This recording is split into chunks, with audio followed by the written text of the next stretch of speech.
So could you tell me what your early life was like and what led you to addiction? So my early life was, it was good, alhamdulillah, most of it. There were some issues in terms of my own father, my stepfather, but ultimately, alhamdulillah, it was good. I had a nice family, my mom, my sisters, my brother. It was pretty good. In school, I did used to mess about quite a lot. In mosque, I used to mess about quite a lot as well. But yeah, that was just kind of me as an individual. I was just kind of naughty, but I came from a loving home. What would you say that was the point where you got into addiction? Yeah, ultimately I was quite outgoing before. So I did have quite a lot of friends that I had some good friends, some friends I used to, again, misbehave, and the ones that did used to misbehave, it just kind of started off as a bit of fun, that let's just try smoking some weed. So I did that at the age of 16, just went out, supposed to be playing football, but we ended up just smoking a joint. And yeah, that fun kind of then stemmed into something that it was more of a release.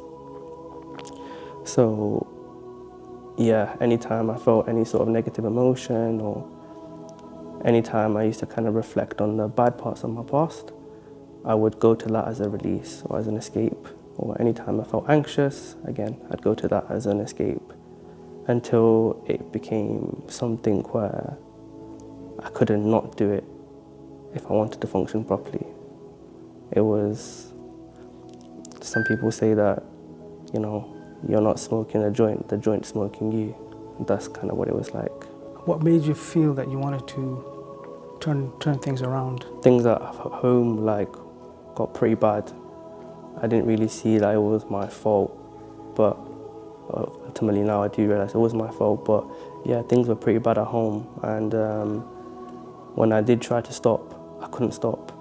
So I knew that there was something wrong and I needed to get support somehow. But I was just kind of reluctant because I didn't think that I was that guy. I thought that, you know, I could just stop myself and I'd be able to just kind of outgrow it. But when I realized I couldn't, I knew that I definitely needed help. So would you say you pretty much hit rock bottom? Definitely, multiple times. But yeah, at that time, it was the rock bottom because, again, I wasn't functioning at all. Like, I was alive, but I was dead at the same time. When you did go for support, how did it help you with your belief and the support that you got? How did that help you in your recovery? Ultimately, I think that is what got me to my recovery, that support. It was a place that, Spinney Hill was a place where I didn't feel judged at all. I didn't feel that people were looking down on me, or people would be speaking behind my back or seeing me as a weak person. It was more of like a loving environment. You know, there was I had a mentor, there was a family support worker, there was Hafizab, and you know, they all had their own sort of roles that would help me. So in terms of Islam, in terms of like my mental state, in terms of my family relations, it was all something that, yeah, it helped immensely. So now you're in your final year of optometry, right? Yeah, correct. And how does that achievement feel? You know, alhamdulillah, it's amazing. Like, honestly amazing. There were many times throughout my course where I did not think I was going to make it to the next year. I did not think that I had it in me to be able to complete the degree because, again, ultimately I kept falling back into the same trap. I didn't have positive thoughts and beliefs about myself, but, you know, with the support of my family and the support of the Spinney Hill, you know, I kind of got that confidence within myself again. I was able to believe that I can do it, and Allah's there to help me as well, always. So, you know, it makes me very, very happy, and very, like, it makes me feel very accomplished. Even though I've not finished just yet, I know I will finish, inshallah. So what would you say to someone who feels trapped in addiction and thinks there's no future and the life is over. In the nicest way possible, you need a reality check. You need to understand that sometimes you can't fix yourself. As much as you want to believe it, you can't fix yourself. And when there's support like the Spinny Hill available, when there's support from all the brothers there, and when you have Allah on your side as well, it's something that you're definitely able to beat.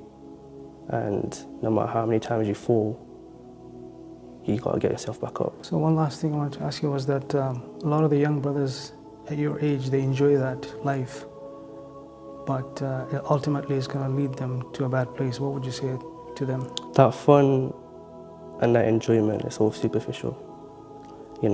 Just because you see other people having fun, it doesn't mean it's a reality. The thing is that you don't want to get to that point where you are at rock bottom because you thought it was continually fun. You need to just understand that, you have to have fun in a moderate amount, and it has to be genuine. It can't be from drugs. It can't be from parties or the opposite gender or even the same gender. But anything haram will not give you contentment at all. You need to be able to reach out for that support, and you need to, live a good life, a life that pleases Allah to yourself. Jazakallah.